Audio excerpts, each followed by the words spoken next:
All right, guys. Yeah, after going back and looking at the tape, there was a lot of good things that we did in the game, and yet there's some things that we got to get cleaned up. I think there was, a couple of targeting issues in the run game that we've got to, improve on.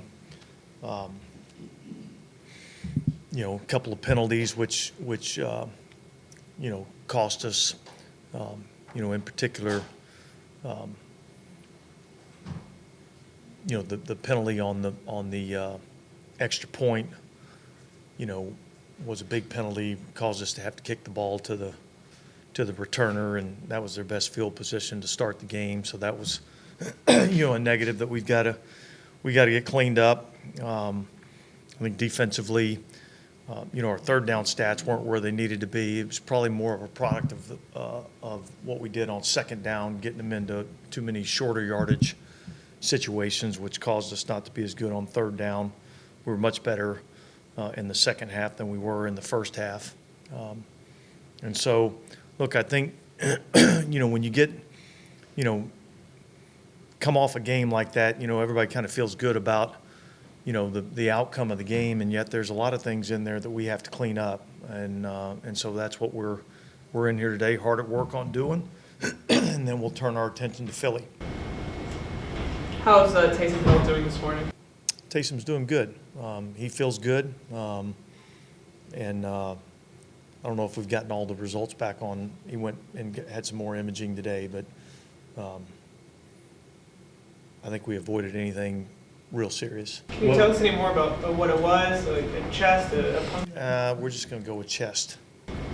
Is that what it's going to say on the injury That's what report it's on gonna say Wednesday? on the injury report, yes. What was it that you had to check for though, to make sure? I think you just that'd be a better question for all the medical people than anything else. He has a chest injury. It's nothing that's serious. And so he'll be in the rehab process just like everybody else is, and we'll kind of go from there. What makes an injury, besides the obvious ones, serious enough that the x-rays at the stadium wouldn't be able to? Again, that's probably a better medical question. You want to ask me about run game or how we stop somebody from being able to throw the football. I mean, I'm probably better equipped to answer those questions. I'm not quite as good at answering the medical questions. I guess just when a player goes to the hospital, it seems like. Yeah, look, I think sometimes there's things that are precautionary. You want to make sure everything's okay. And so we went about whatever that normal medical procedure is, and Taysom flew back with us on the plane, and he's back with us today. So we'll just monitor him throughout the week, and see what he can do, see what he can't do, and go from there. I'll ask you about the run game. Okay.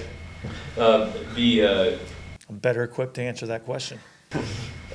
What have you made of Quinn's willingness to run on third downs, and you all have been pretty successful, especially in those kind of third and short, third medium? Yeah. Well, look, I think it's all about making the defense have to defend the whole gamut of plays, defend the whole field.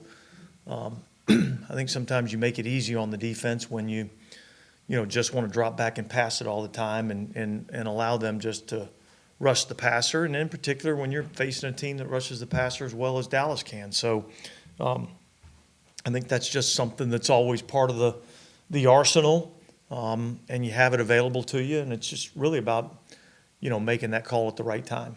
And specifically in the red zone, I mean, that was an area of emphasis for y'all as well, correct? I think y'all are averaging almost 5 yards a carry inside the 20. So what have you liked from that? Yeah, well, to me, to be really successful in the red zone, both offensively and defensively, I think it starts with the ability to stop the run and the ability to run the ball in the red zone. Look, the field shrinks down there. There's a lot less windows to throw the ball into. But if you're able to run the ball effectively, and now all of a sudden, teams are having to bring more people down in the box, it opens up a lot more that you can do in the passing game. And so I just think that's something that we believe in is the ability to run the football. really wherever we're at. And look, also understanding that a majority of the points in our league are scored through the air, so you have to be able to throw it too. So The fact that you are able to run the football with an offensive line that had many questions coming into the year, how satisfying is it that they're dominating the line of scrimmage so often? well, look, I mean, the good offenses that I've been around here, have always started up front with a good offensive line, ability to run the football, ability to protect the quarterback. Yeah, we're 2 games in. I think our offensive line 2 games in have played well. And yet there's still a lot of things that I think we can improve on. So I think, the focus for us is not, let's start patting ourselves on the back. The focus for us is, how are we going to improve and how are we going to get better?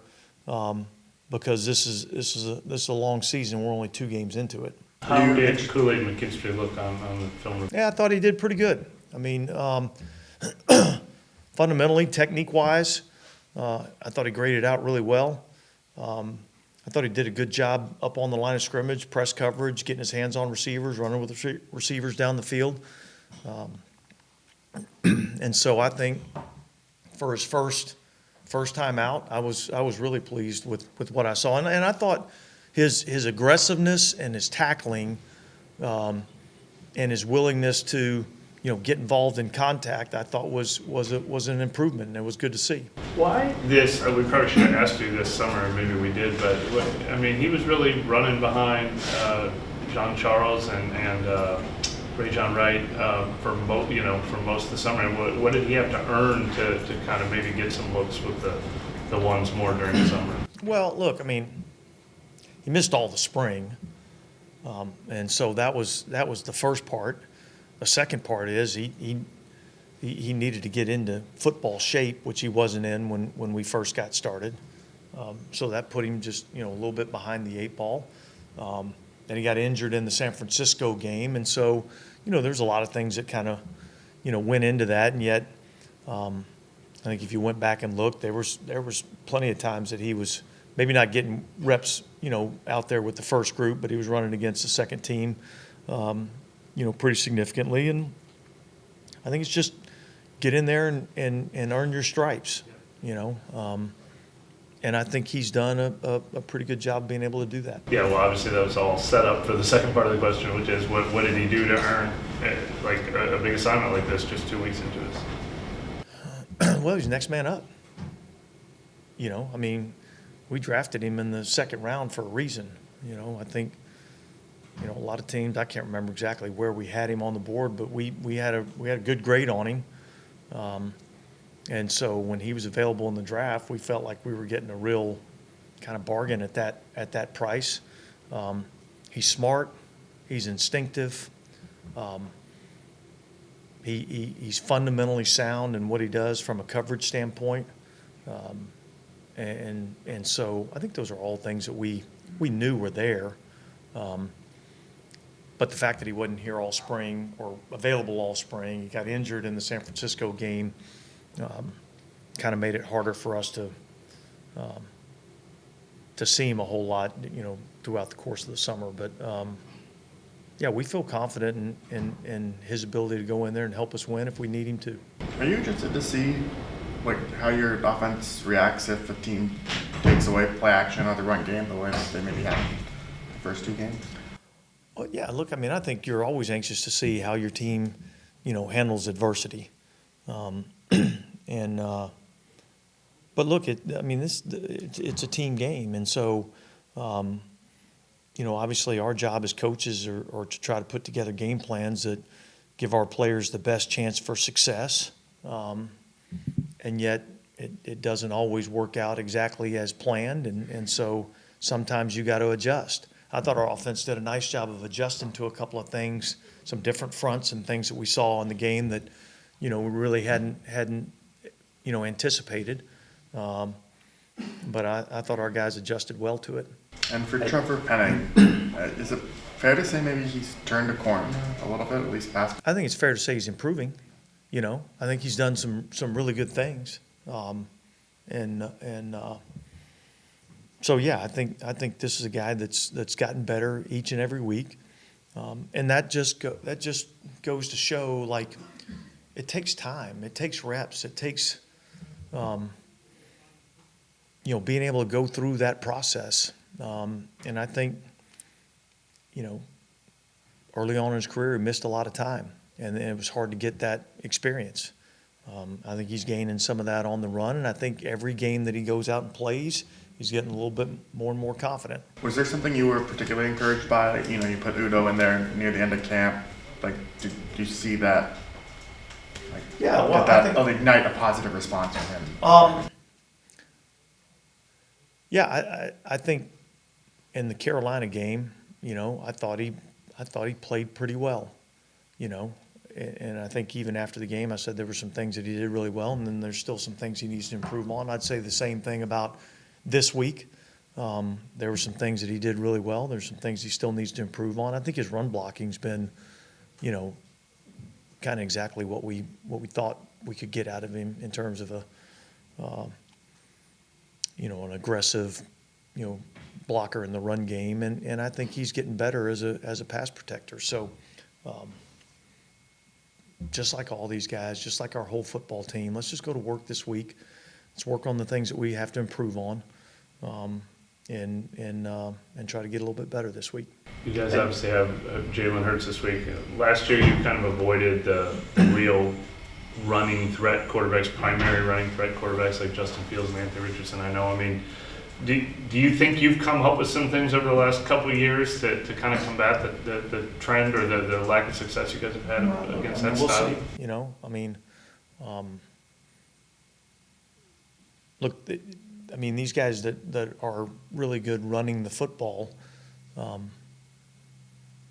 wouldn't say that's a unique challenge that we have. I'd say they've been fairly effective running the ball on, a lot of teams. And yet, I know that that's a big part of what Philly has done offensively over the last few years. And we've, I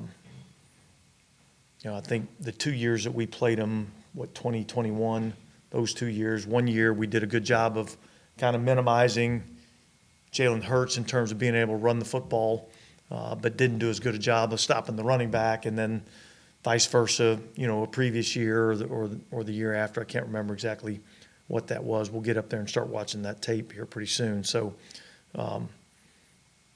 we know that they got two really good weapons back there in the backfield, and the quarterback that can run it, and Saquon that can run it. So it'll be a tough challenge. And I think Jeff Stoutland does a really good job, in terms of the run game and having a good plan.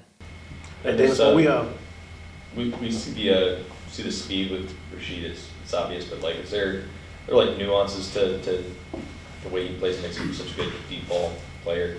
Like whether it's like stem or the way he tracks the ball or. Yeah, well, it starts with speed.